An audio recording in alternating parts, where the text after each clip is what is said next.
Dallas McCarver told his girlfriend, "I love you, goodbye." Then he went to make himself dinner. 20 minutes later, he was gone. He was 26 years old, one of the biggest rising stars in professional bodybuilding, a man who could bench press dumbbells most people couldn't even lift off the ground. Within hours, the official account was that he had choked on food.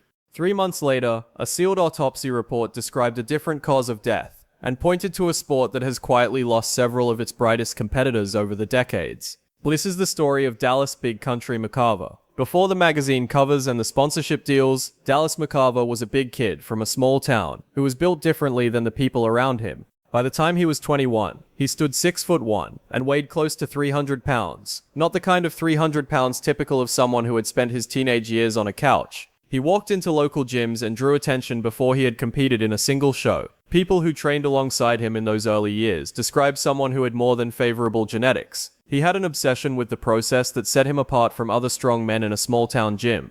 That distinction matters in bodybuilding, because size alone does not determine success. Gyms across the country are full of big, strong men who never step on a competitive stage, because the sport demands precision beyond raw mass. Every meal has to be measured. Every training session has to be logged and adjusted. Competitors track body fat percentages down to fractions of a point, manage water and sodium intake in the days before a show, and subject their bodies to a level of scrutiny that most people would find difficult to sustain for even a week, let alone for years. Dallas had the frame for that lifestyle, and he had the discipline for it, at an age when most of his peers were still figuring out who they wanted to be. Bodybuilding tends to reward a particular kind of person, and Dallas fit that profile from the start. People who knew him in those early years described someone who treated the gym like a second job he had never officially been hired for, showing up before his shifts at work and again afterward, structuring his daily routine around a goal that most people around him did not yet fully understand. That kind of focus is common among people who eventually succeed in bodybuilding.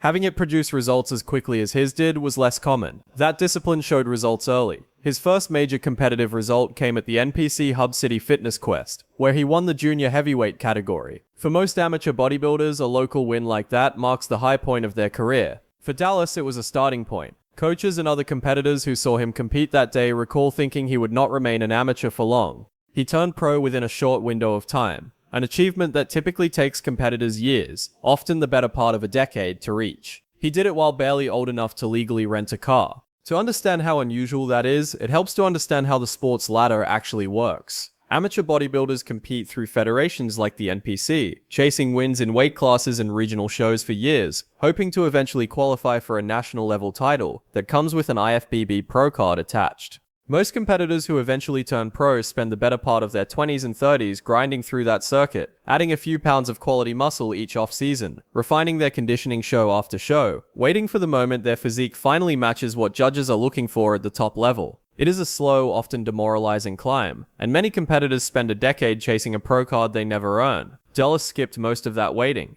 Turning pro is where most careers plateau. His did not. Once he had his pro card, Dallas did not ease into the professional ranks. He attacked them. He built a physique that looked less like a competitor's and more like a comic book illustration brought to life, earning him the nickname that would follow him for the rest of his career, Big Country. It was not just his size that set him apart. It was the combination of sheer mass with a level of conditioning judges rarely see paired together in bodybuilders that large. In an industry where most athletes take a decade to develop a physique capable of competing at the sport's highest levels, McCarver reached that point in his early 20s, in a way that made veteran competitors nervous. By 2016, the trajectory was clear. He placed 8th at the Mr. Olympia competition, widely regarded as the most prestigious contest in professional bodybuilding, and the event every competitor in the sport measures themselves against. For a bodybuilder still in the early years of his professional career, cracking the top 10 at Olympia is more than an achievement. It signals to the entire industry that a competitor represents the future of the sport. Sponsors noticed Redcon 1 signed him. His Instagram following grew past 400,000 people, an audience most fitness influencers spend years building, which he assembled in a fraction of the time. By every visible measure, he was young, dominant, and just getting started. Inside the sport itself, the conversation around Dallas had shifted from promising newcomer to something bigger. Fans and analysts discussed him as a legitimate future Mr. Olympia champion, not as a long-term project, but as a near certainty on a timeline most competitors never reach. Bodybuilding media outlets ran breakdowns comparing his structure to past legends of the sport, pointing to his combination of height, thickness, and tight conditioning for someone his size as a pairing judges had not seen in years. That 8th place Olympia finish was more than a result. It told the industry his ceiling had not yet been found, and that whatever ceiling existed was still years away. Months before his death, one moment occurred that in hindsight carried more weight than it seemed to at the time. In March of 2017, at the Arnold Classic Australia, one of the sport's marquee events, Dallas McCarver was mid-routine during prejudging, when something went wrong. He was working through his poses in front of judges and a packed crowd when he collapsed on stage and had to be helped off by his team. For a moment, an arena full of people who had come to watch him compete instead watched him go down. The explanation that followed was that he had been battling an upper respiratory infection, and that the illness combined with the physical demands of competition had caused the collapse. He recovered, pulled out of that competition, and rested. By the following months, his social media showed a man back to full strength, training hard, posting updates, and appearing every bit the athlete who had been on the verge of a Mr. Olympia title run. Nobody watching from the outside had reason to believe that collapse was connected to anything more serious. Not his fans, not his sponsors, and perhaps not Dallas himself. A collapse like this is often explained by the most reasonable, least alarming cause available: an infection, dehydration, or the physical toll of stepping on stage under bright lights after weeks of extreme dieting. In most cases, that explanation holds, and the athlete goes on to have a long, healthy career. Nothing about Dallas's recovery suggested otherwise. He did not disappear from public view, and he did not scale back his training. The months following the collapse showed him continuing to post workout footage that looked as strong as ever, consistent with the idea that the Arnold Classic incident had been the result of bad timing and a compromised immune system. On August 22, 2017, Dallas spoke by phone with his girlfriend, WWE performer Dana Brooke. Nothing about the conversation suggested anything was wrong. By all accounts, it was an ordinary check-in between two people accustomed to being apart because of demanding careers. Dallas mentioned he was about to make dinner. In an exchange that would later become widely quoted, he told her, "I love you, goodbye," before hanging up. Earlier that same day, he had been in the gym, training as usual. Training partners who saw him that Monday recall him pressing a set of 160-pound dumbbells with no signs of struggle, and no indication that anything was physically off. By every outward appearance, he was in the middle of an ordinary week. A short time after the phone call, a friend arrived at his home and found him unconscious, just after midnight. Paramedics were called immediately. By the time they arrived, Dallas was in full cardiac arrest. He was taken to a nearby hospital, where doctors worked to save him. At 1:03 in the morning, Dallas McCarver was pronounced dead. He was 26 years old. In the hours after the news broke, the account that emerged came from those closest to him. Dana Brooke told reporters that based on what was found at the scene, the belief was that Dallas had choked on food while preparing his dinner. He was found on the floor of his living room, with food scattered around him, a detail consistent with that account. Brooke stated clearly in every interview she gave that there was nothing to suggest McCarver had intended to hurt himself. From the outset, the incident was treated as a tragic accident rather than anything more sinister, and law enforcement stated there were no signs of foul play. For 3 months, that was the story the world knew. A young athlete at the peak of his physical life had died in the most mundane and heartbreaking way imaginable, alone in his kitchen, choking on a meal he never got to finish. Mood tributes poured in from every corner of the bodybuilding world during those months. Fellow competitors who'd shared a stage with him posted memories of a training partner who pushed everyone around him to work harder. Fans who'd followed his page for years mourned someone who'd made them believe a normal person's body could somehow be built into that. His sponsor Redcon One issued statements honoring an athlete who'd represented the brand with the kind of intensity companies dream of finding. For those 3 months, the story the public grieved was simple: a young man gone too soon in an accident nobody could have predicted or prevented.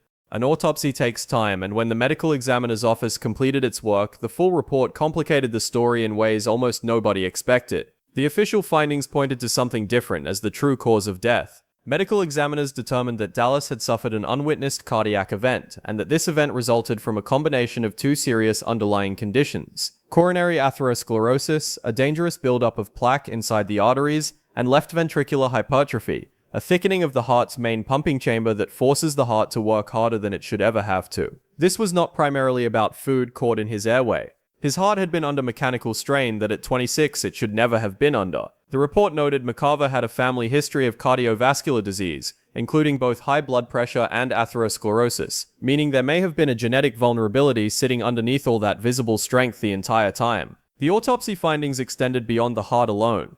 Examiners also noted an enlarged liver, enlarged kidneys, a hardening of kidney tissue known as nephrosclerosis, unusually heavy lungs, and a small papillary thyroid carcinoma that had gone undetected during his life. His medical history already included elevated cholesterol markers, abnormal liver enzyme levels, a chronic cough, shortness of breath, and childhood asthma. Individually, these might not raise alarm, but stacked together, they painted the picture of a body working under enormous internal pressure, even while it looked from the outside like the picture of peak human performance. To put those findings in perspective, coronary atherosclerosis is a condition doctors typically associate with patients decades older than Dallas was. The slow, silent buildup of plaque that most people don't develop meaningfully until their 50s or 60s, if ever. Left ventricular hypertrophy, meanwhile, is the kind of finding cardiologists flag in elite endurance athletes, and more troublingly, in patients whose hearts have been forced to pump against sustained elevated blood pressure for years. Finding both conditions layered on top of each other in a 26-year-old is exceedingly rare. Rare enough that medical examiners don't reach for lifestyle-neutral explanations first. It was that combination of findings, the enlarged heart, the strained organs, the plaque buildup in a man not yet 30, that set off a much larger conversation across the bodybuilding community, one that continues today. Those specific markers are the kind that researchers and former competitors have long associated with prolonged heavy use of performance-enhancing drugs, particularly anabolic steroids and growth hormone, substances widely acknowledged to be common at the highest levels of professional bodybuilding. The autopsy itself did not officially list steroid use as a cause of death, and that specific claim has never been confirmed in any released medical document. But friends, fellow competitors, and industry commentators speculated in the aftermath that years of chasing the size and conditioning required to compete on Mr. Olympia stages had placed a burden on his cardiovascular system that eventually proved too much to survive. It is speculation the sport has encountered before involving other bodybuilders who died young with hearts that appeared decades older than they should have. That is the uncomfortable part of this story that receives too little attention. Bodybuilding, at its most extreme competitive levels, asks the human body to carry mass and conditioning simultaneously in ways that require chemical assistance rarely discussed openly. Dallas McCarver was not the first elite competitor to die of a sudden cardiac event in his 20s or 30s, and by the sport's own history, he is unlikely to be the last. His death put a public, sympathetic face on a pattern that insiders had quietly acknowledged for years. Once that speculation began, it extended beyond bodybuilding forums and comment sections. It connected Dallas's name to a pattern longtime fans of the sport already recognized. Over the years, the bodybuilding world has lost a number of competitors in their 20s, 30s, and 40s to sudden cardiac events. Men who appeared up until the moment they collapsed to be among the healthiest people in any room they entered. Names including Rich Piana and Sean Roden have become part of a recurring pattern in fitness media. An elite-level bodybuilder, seemingly in peak condition, dead of heart failure far earlier than statistics would predict. Dallas McCarver's death did not create that conversation. It reignited it because his case matched the pattern closely: the enlarged heart, the arterial plaque, and an age that made little medical sense on paper. What makes it harder to reconcile is that none of it was visible from the outside. Fans following his Instagram in the weeks before his death saw a man who appeared stronger than ever.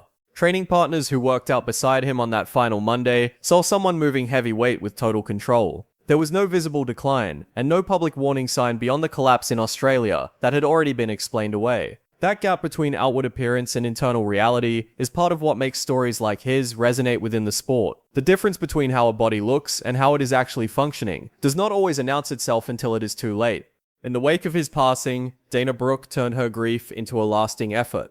She wrote a tribute to him, describing him not as a champion or a competitor, but as the best person she had known. She also launched the Dallas McCarver Foundation, a charitable effort established in his memory, dedicated to providing food, clothing, school supplies, and basic necessities to underprivileged children, a cause unrelated to bodybuilding and, according to Dana, reflective of who Dallas was beyond his size and stage presence. Years later, his name continues to surface in bodybuilding circles, not only as a cautionary example, but as a benchmark. Commentators ranking the sport's most physically gifted competitors of the last decade routinely mention him, often followed by the observation that no one knows how far he could have gone. That is the weight his death carries in the sport's collective memory. He did not get to lose a close Olympia placing, or hit a plateau, or fade out the way most careers eventually do. His story ended mid-ascent, leaving those who followed it to consider what the next 5 years might have looked like. What happened to Dallas McCarver is more complicated than initial reports suggested. It was not simply a young man choking on his dinner,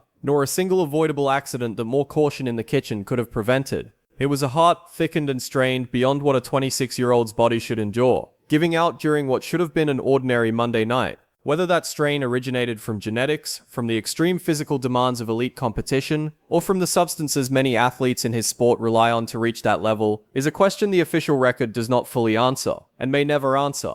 What remains is a young athlete who reached heights most competitors spend entire careers pursuing, who collapsed on an international stage months before his death and returned stronger, and who spent his final phone call telling the person he loved exactly that. Dallas McCarver's story concerns more than how he died. It raises a question that fans of extreme sports continue to consider. How much is too much to ask of a body in pursuit of greatness? And at what point does that pursuit itself become the danger?